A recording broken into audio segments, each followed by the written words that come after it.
So good morning, and first of all, thanks Sunil and colleagues for organizing this meeting and inviting me to talk to you here. And also special thanks to people at the back Saturday morning to listen to us. So this talk is meant primarily for the students, and I encourage you and invite you to ask me questions during the talk. I have taken permission from the chair that I will finish on time. Okay? And so instead of talking about active matter today, we will try out some active learning. So be prepared. I will be asking you some questions during the talk. Okay, good. So I'll speak about biological evolution. And when you think of evolution, perhaps the first word that comes to your mind is natural selection or artificial selection, right? And thanks to pandemic, you are also aware of the word variants or mutations. So whenever one thinks of evolution, you think of selection and mutation. So what you might not know or appreciate or not know is that stochasticity plays a very important role in evolution. So that's the thesis, that's the simple message that I want to communicate, convey to you today. And the reason, because it has stochasticity in evolution, as I will demonstrate today, that's the reason statistical physicists like me are interested in attacking these problems. Okay, so I want to share the excitement of this field in some simple manner today. It is passed on from one generation to the next. And if these variants happen to be good in an environment, they can be selected for. That is, these variants may have a higher chance of survival, they will produce more offspring, and so on. Okay? So that's the key idea here. And Darwin's words, natural selection is scrutinizing the slightest heritable variation, rejecting that which is bad, preserving and adding up all that is good. Okay? So that's the process of evolution which will go on. Okay? But then he goes on to say, we see nothing of these slow changes in progress. We only see that the forms of life are now different from what they formerly were. That is, you cannot observe evolution. Of course, sometimes evolution is a very slow process, right? But we know several examples where evolution you can watch. And that's one example that all of us have read in our school textbooks. So this is the classical example of peppered moth. So let me remind you that. So there are these variants of peppered moth, the dark peppered moth and the light peppered moth. So this is the story set in the UK during industrial revolution. Before industrial revolution, there were these two types, and the white moth, which is very nicely camouflaged because the tree has lichen. Okay, so it's nicely camouflaged by the predators. You cannot see it, and therefore predator also cannot see it. Their frequencies was high before industrial revolution, but during because of industrial revolution, because of pollution, the trees got covered in soot, and now it's a black peppered moth which is at an advantage. So its frequency increased and that of white peppered moth decreased. Again, after the cleanup, it's a white peppered moth which has a high frequency.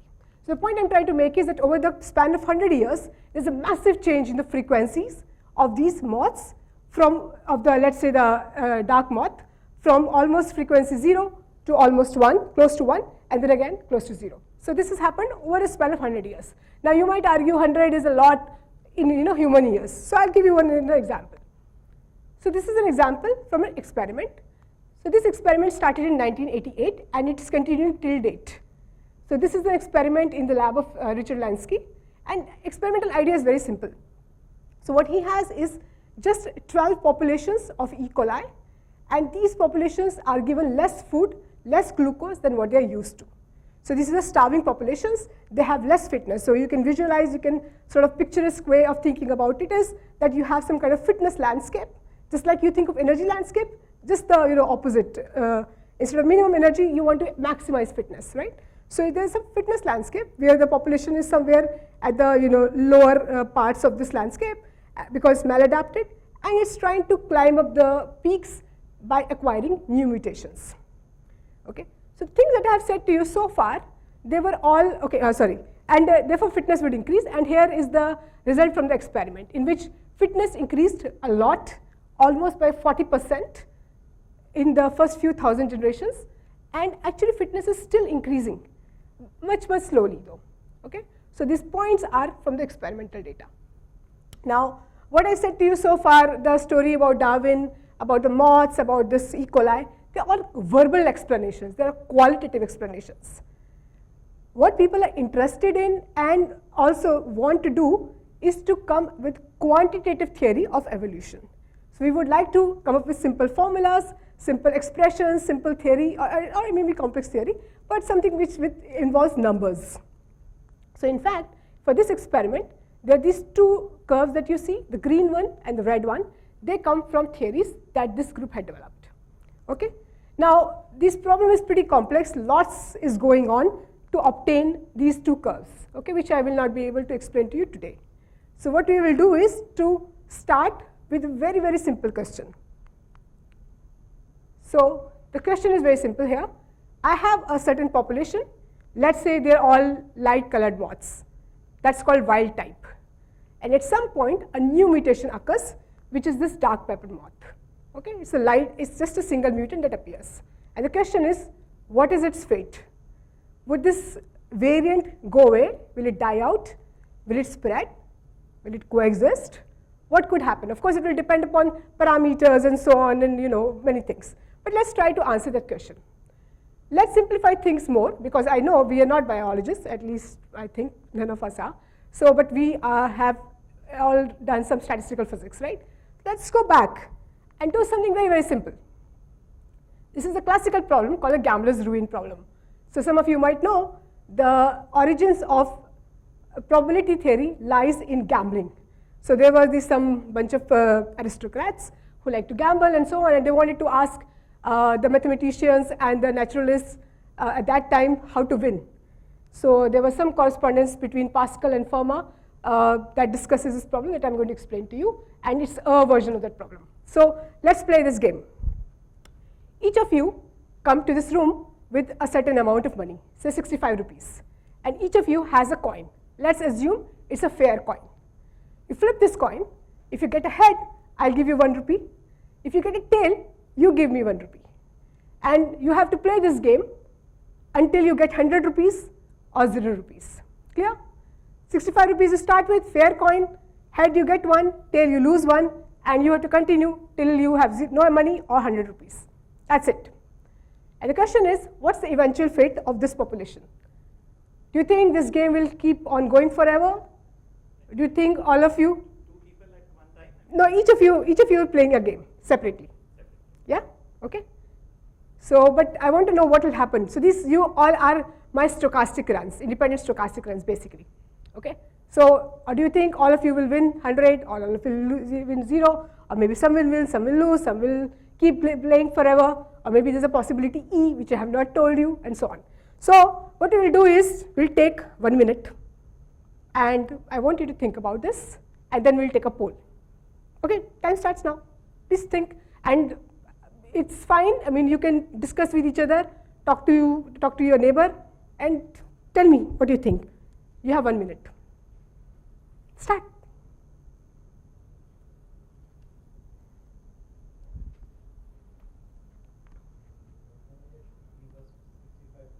Huh?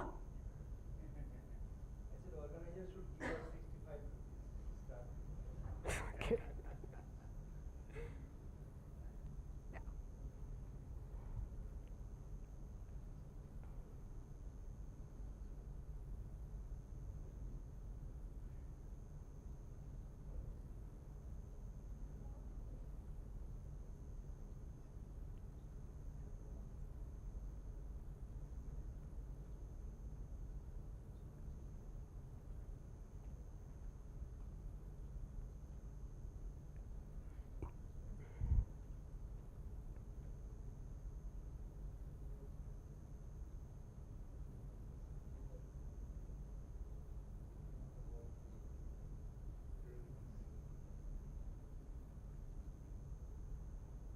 Okay, time up. Okay, so let's take a poll. A, possibility A. Do you think you're stuck in this Hotel California? Anybody? Yeah? Very good. B, anybody who says, yeah, we all will win, that is, all of you will win 100 rupees. Raise your hands, please. Nobody thinks that they'll win. Oh, okay, very good. So 1 for A, 2 or 3 for B. C, everybody wants to win. Okay, anybody D? There's always a safe option, right? Some mixture of things, right? Anybody else who thinks there's some possibility E which I didn't tell you? Why do you think A? Why do you think A? Why do you think we will not get out? Actually, that's what I would have thought too, that we will keep playing forever. Okay, so I'll show you why.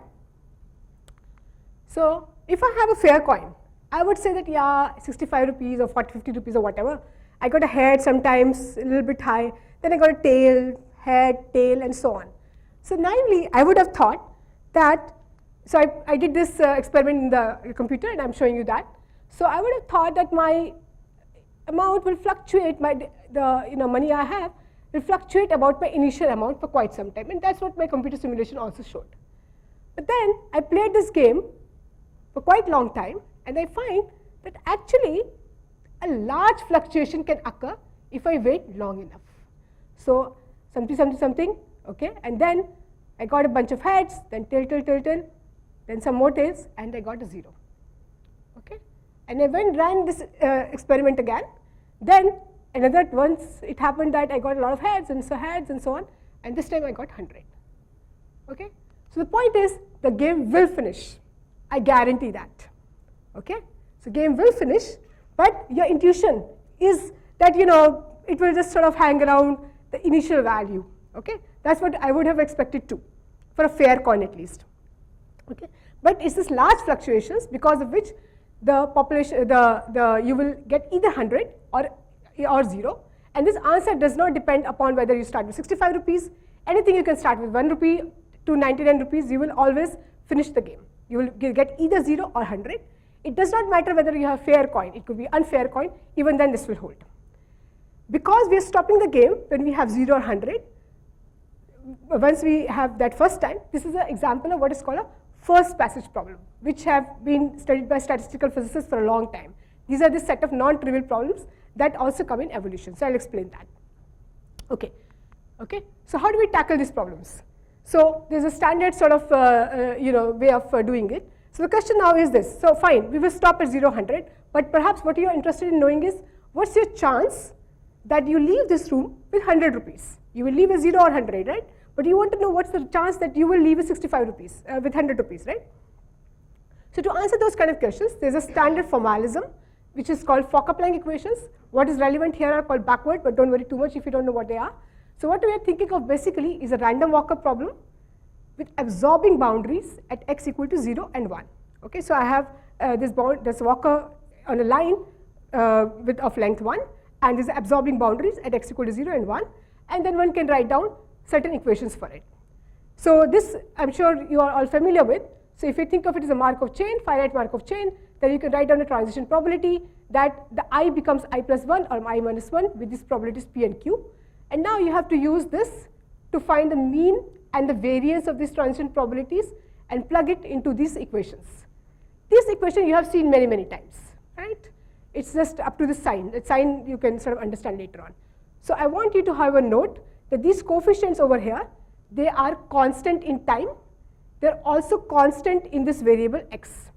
They don't depend upon x naught and t naught. Okay? So this is something which you're very, very familiar with, and you have to solve this equation at large times with these boundary conditions, and I'm leaving that as a homework problem. Okay, so that's all good. We know our stat mech and everything, very good. What has that to do with evolution? So let's go to that. So now, let's play a different game, which is this evolution game.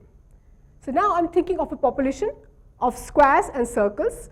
So let's say for simplicity, I have 3 squares and 3 circles. The total adds up to capital N always. Okay. So and for simplicity, let me also assume that squares and circles have equal fitness. So fitness just think colloquial meaning. Okay, they're equally good. Now the rule is this: you pick an individual with equal probability. Any individual is likely to be picked to replicate. That means make its own copy. And because that will make n to n plus 1, so you have to pick another one and remove it from the population. Pick one to give birth and pick another one to die. That's it. That's the rule of the game. Okay? And if you repeat, and also very importantly, you don't allow squares and circles to change into each other. So now if you try it in your head, you will see that maybe I started with this population, this number of circles fluctuates as expected, and this will keep on going. At large times, it has the same fate as our gambler's ruin problem. At large times, we see again that the population has either all squares or all circles. Again, this system also enters one of these absorbing states.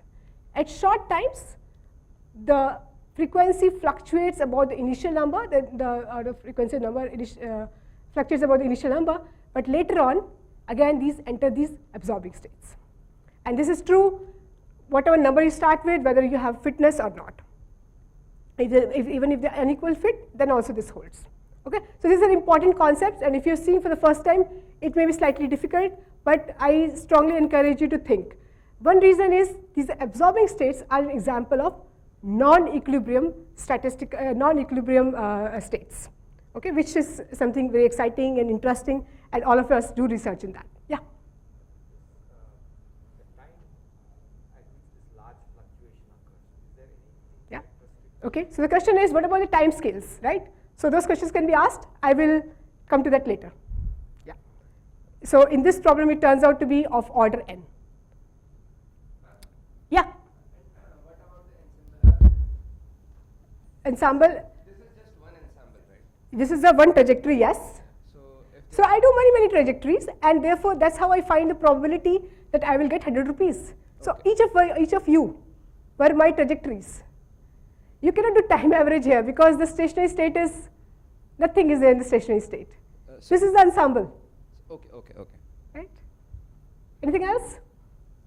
Oh, this is a basic concept. That's all I want you to take home. Rest can wait. Good? Okay. Yeah. Okay, so how do we understand this? So now it looks like, yeah, great, I know random walks. I am an expert in that, and therefore evolution is done. Not quite. There's an element of heredity here. Okay? So what does that mean for us as a physicist? Look, if by these fluctuations, if I happen to have more circles, when I'm picking them, there's a higher chance for the next one to be a circle, right? If I have a certain type of mutants or certain type of individuals in the population, there's a more chance that they will have offspring, right? That's heredity. So now if I translate that and write it in a mathematical equation, the transition probabilities are dependent on the number in the previous generation. If I'm playing this game of heads and tails, if I get some number of heads today and I do an experiment tomorrow, it does not depend, the next day's number of heads does not depend upon how many heads I got yesterday, right? But here this is heredity. You copy the genetic material of your parent. So if there are I number of circles, there's a more likelihood that there will be more of circles next day, in the next generation. Okay? And that, if you write down analogous equations, it gives you somewhat different equations from what you're used to, from what you have seen before. Now these coefficients, okay, let's look at the second derivative, because that you know is a diffusion equation, right? This coefficient now also depends upon x variable. So now if you try to solve this equation, the solution is different, properties are different, everything is different here.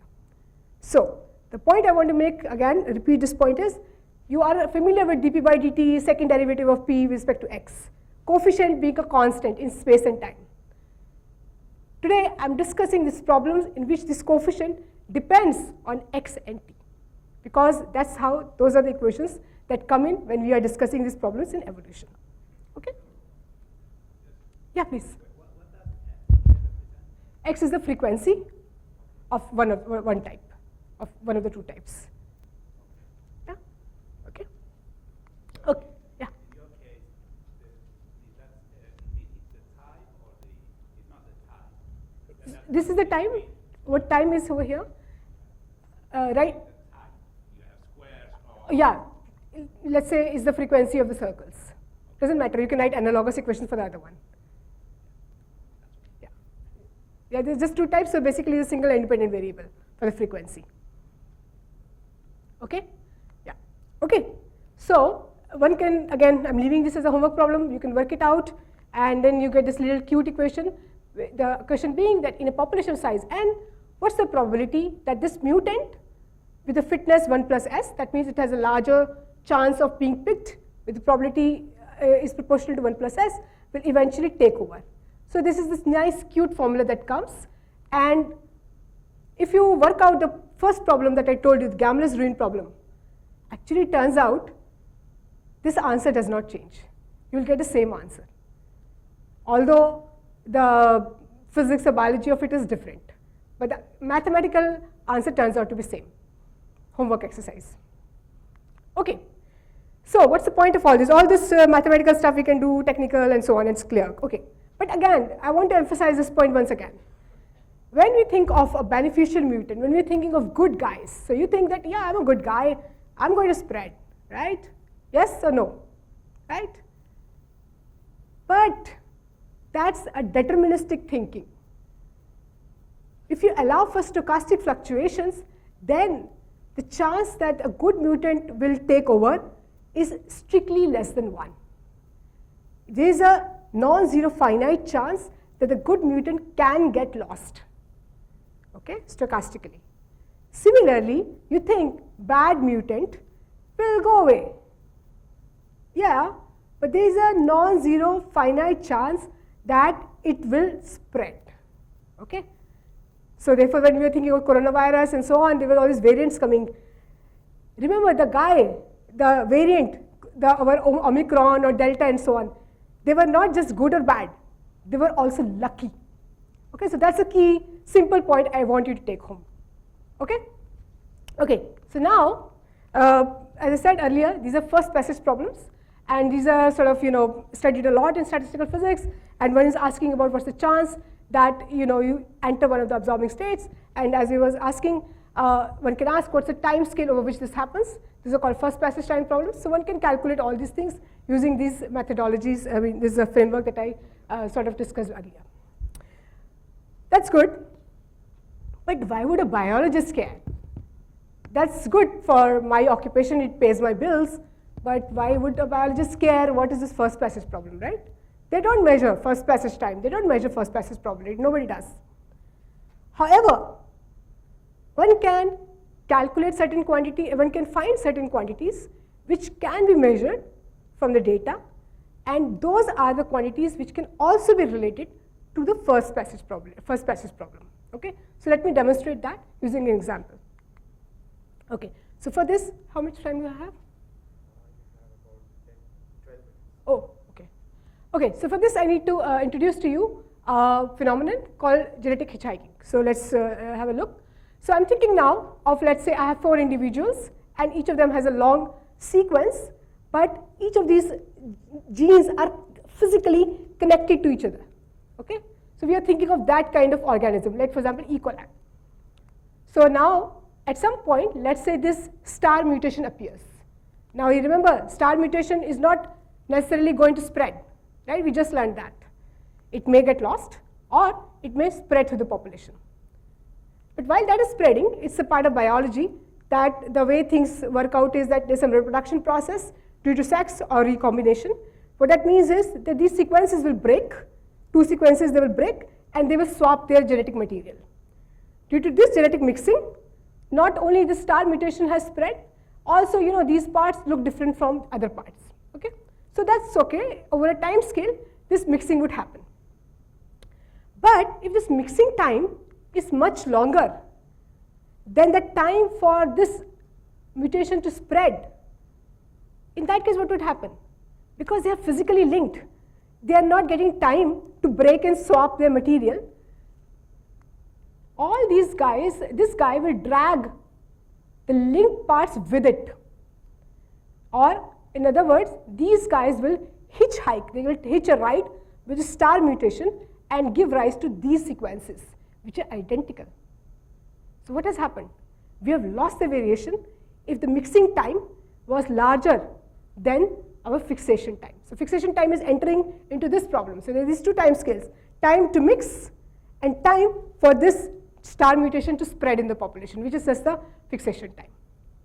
Okay, so now this loss of diversity is what biologists can measure. So for example, they can look at 2 sequences and measure, for example, Hamming distance. So that's a measure of diversity in a population. And typically, if there is this hitchhiking is happening at this, the star mutation appears here in the sequence position and spreads, there will be a dip in the diversity. This is a typical pattern they see. Okay? And where the dip occurs tells you which loci in the genome are under selection, and the depth of this valley tells you how much selection is there. Okay? So people measure this, and this is done regularly. In a lot of studies. However, these theories, these methods, they don't tell us the sign of selection. So whatever spread, this dip, is it due to this star mutation is a good mutation or a bad mutation? It turns out the level of diversity, this level, the reduction, is the same, whether the star mutation is a good mutation or a bad mutation.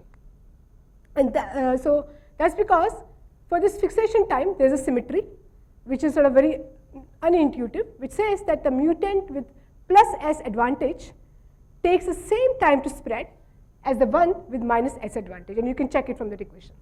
Okay? As a result of that, the levels are same, and we cannot tell the sign of selection. So what we said is that, natural environments are not constant in time. Selection is not going to be constant always. It's going to change in time. Natural systems are like that, right? So now, if you now make those coefficient in front of the first derivative to be time dependent, then this symmetry does not hold any longer, and therefore the level, the depth will also be different, and therefore you can differentiate between the positive and negative selection. So just to repeat, therefore we are saying that we can, if we assume selection to be constant, one cannot determine sign, and also magnitude also one misinfers. So we suggest that for the inference problems to add one more parameter, namely take care of the fact that the selection is changing with time. Okay. So good. So this was actually simple, and you may have noticed that when I'm writing these Fokker-Planck equations, I was dealing with just single variable, just one frequency, right? There was time, of course, but there was a single frequency. It was a single site problems, right? But a genome has lots and lots of sites, and they will interact also, right? So for example, think of asexual populations like E. coli, which things are physically linked there again, right? So if I look at the frequency of the first locus, second site, third site, and so on, I have to think about joint distribution of lots of variables, lots of random variables. Even if they're not physically linked, for example, our height, we are not asexual, right? So there will be some mixing. Nonetheless, it turns out, if I want to understand something about human height, there are all these sites that are interacting with each other. So what do we do then? So these are the questions that interest me, and you can use some of the things that I described, and also, of course, you have to be more creative and come with ideas about how to handle this multi-interacting site problems. So it's again typical of what you already do when you study statistical physics. So you have to use some ideas which I will not describe today. However, okay, so I'm done. I have just a few simple lessons for you to take home. First of all, evolution is observable.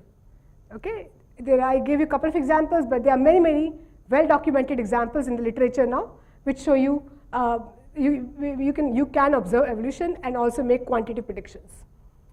It's a largely stochastic process. I tackled only one type of stochasticity. I completely ignored new mutation. I said one mutation once comes, and then I said no more mutations. But actually, mutations will come, right? Today I ignored it, but of course we study models where new mutations keep coming. Selection also, it need not be constant. It can fluctuate. Okay, so all that I have not described to you, but we do study those kind of models. And finally, because you're a statistical physicist, you can use the ideas that you learn in your coursework or otherwise. You can use that to understand evolution. I focused only on first passage problems, but there are other interesting things like stationary state and dynamics that can also be studied.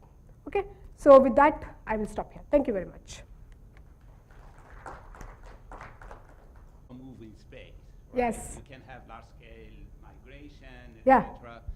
How would that affect? Yeah, so then you should actually write down the Langevin equation for it. We have not done it. I'm assuming, so thanks for asking. I've assumed that they are mixed populations. So otherwise, if I write down a Langevin equation for it, I should add a diffusion term and selection and mutation. So I should do that. But people do study, we have not done that.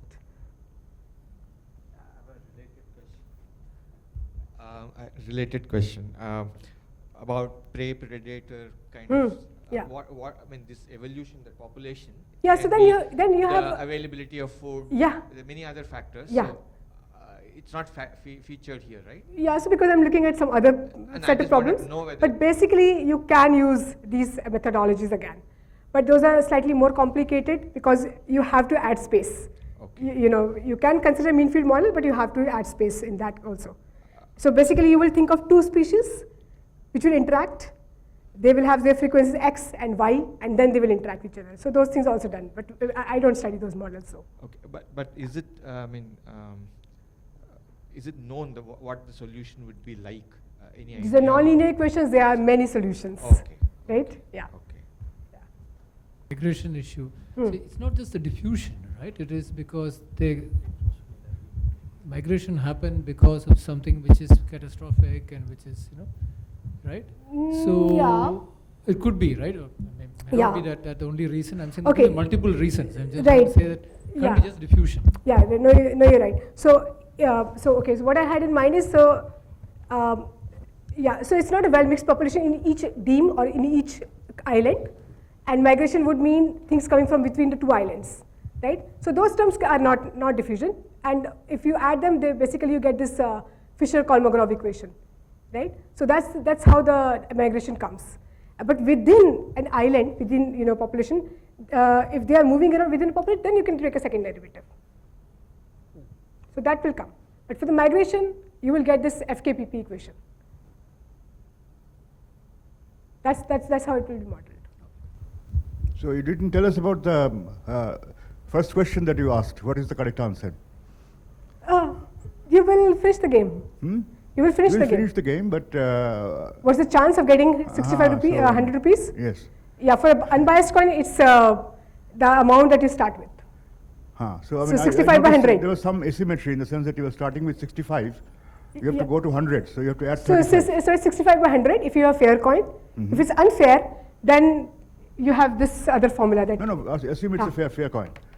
fair So- coin is 65 by 100. It will be I by n, initial amount divided by the total amount, the second boundary, I by n. But it seems to me that more people will win as compared to, because there's an asymmetry. 65 to 100 is 35.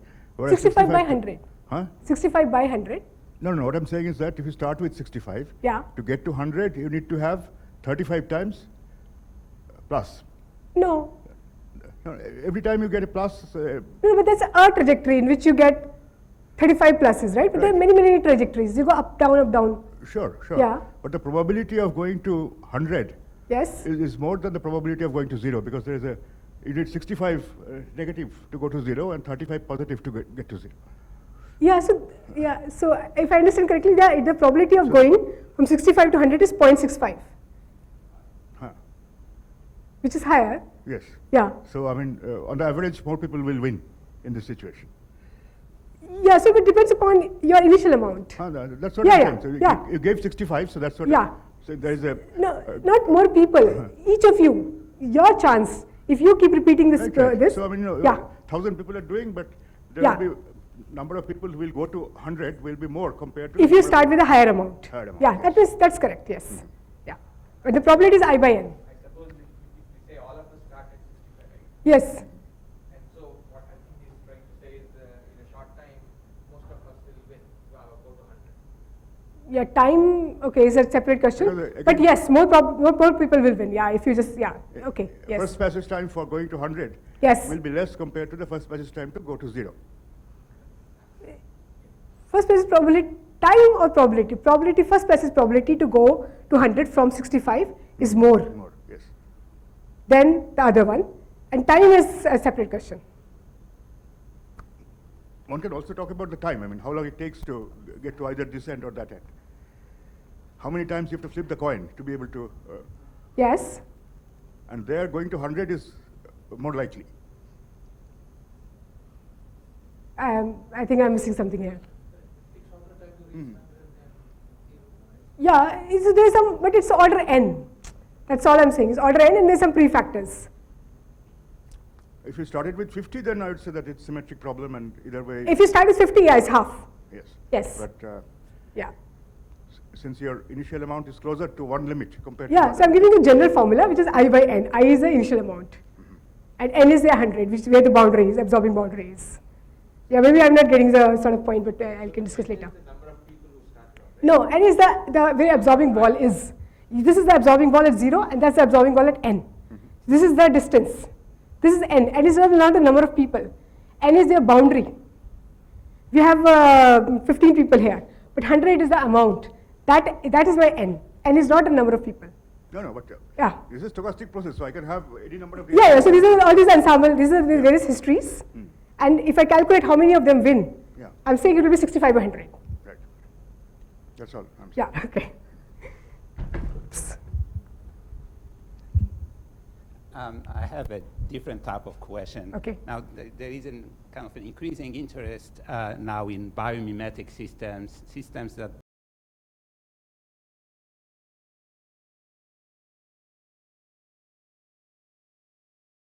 work on kind of biomimetic systems that do kind of exhibit evolution and therefore on which you can do experiments. Yeah. Probably you have more control over your experiments. I can't think of it right now because I would think that, I mean, heredity is important here. That's very crucial. They have to, pass on, and it has to be alive. But no, I don't know actually. I'll have to look it up. I'm not sure. Yeah. But most of the work here is based on really biological systems. Yeah. Or These are all real ones. simulations, Yes. but Yeah. there is nothing like. Really No, I don't think there's any, but I'll have to check it out. Yeah, Yeah. yeah. Just one more question. There is also hereditary factor, right? Like the Mendel's half factor. Which factor? Half factor? Mendel's Ha. the half thing that the probability of inheritance being exactly half Yes. from parents to the thing.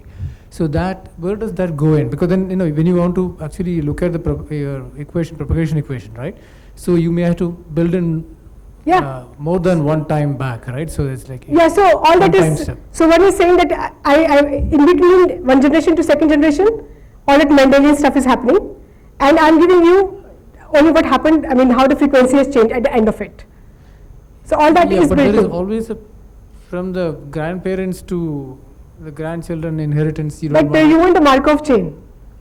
yeah, but yeah, so- I agree. You want a Markov chain, but I'm saying, is it really Markov? But that's a different set of questions, Yeah. where you do look at how your grandparents' relatedness and so on. Yes. Those are another different set of questions, and which are answered, so which I have not discussed today. Okay. So for that you have to look at things like phenotype Right. and genetics, both you have to look at. So that's a more complex problem, but we do look at that too. Okay. Okay. So here you're focusing only on the. Yeah, here I've just wanted to discuss it, one small problem. Okay. Yeah. Okay, I think let them think. Fine, thank you very much.